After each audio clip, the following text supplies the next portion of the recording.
দুর্ঘটনাগ্রস্ত শ্রমিকের পোষ্যের চাকরি দাবিতে আন্দোলনে নামল তৃণমূল শ্রমিক সংগঠন।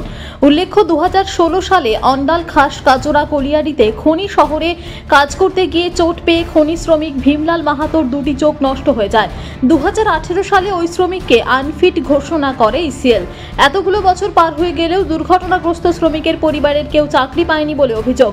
ইসিএল কর্তৃপক্ষের বিরুদ্ধে উদাসীনতার অভিযোগ তুলে শুক্রবার দুর্ঘটনাগ্রস্ত ওই খনি কর্মীকে খনি অফিসের সামনে শুইয়ে রেখে আন্দোলনে নামে তৃণমূল শ্রমিক সংগঠন অনুমোদিত কয়লা খাদান শ্রমিক কংগ্রেস। দ্রুত ভীমলালের পোষ্যের কাজ না হলে আন্দোলন চালিয়ে যাওয়ার হুঁশিয়ারি দেন সংগঠনের নেতৃত্ব। खदान के अंदर में गाड़ी चला रहा था, वहीं चोट लगा। 8 साल हो गया। 8 साल हो गया। हाँ, 2016 में। अब क्या चाह रहे हैं, अभी क्या मांगे आप? हम जो मांग रहे हैं আমাদের একটি দাবি যে শ্রমিক আপনাদের সামনে চোখের সামনে আপনারা দেখছেন জিনিসগুলি আছে।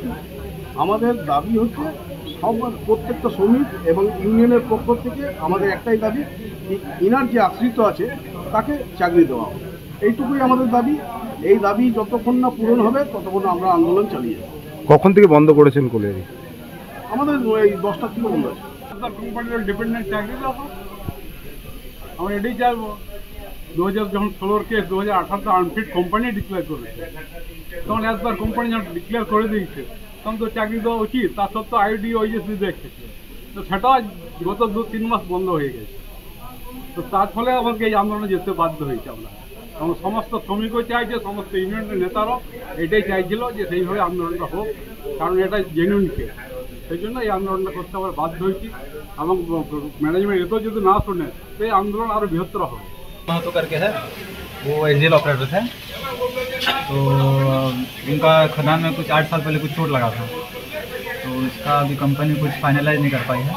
उनको जॉब सर्टिफिकेट बोर्ड में मतलब अनफिट फॉर एम्प्लॉयमेंट घोषित किया था। उसके बाद मेडिकल बोर्ड बैठा है। अब मेडिकल बोर्ड में भी मतलब रिपोर्ट देखा नहीं, लेकिन इन लोग का बोलना है कि उसमें भी उन लोग को अनफिट फॉर एम्प्लॉयमेंट दिया गया है, लेकिन फिर भी वो उसका अभी तक कंपनी उसका कुछ फाइनल डिसीजन नहीं कर पाई है।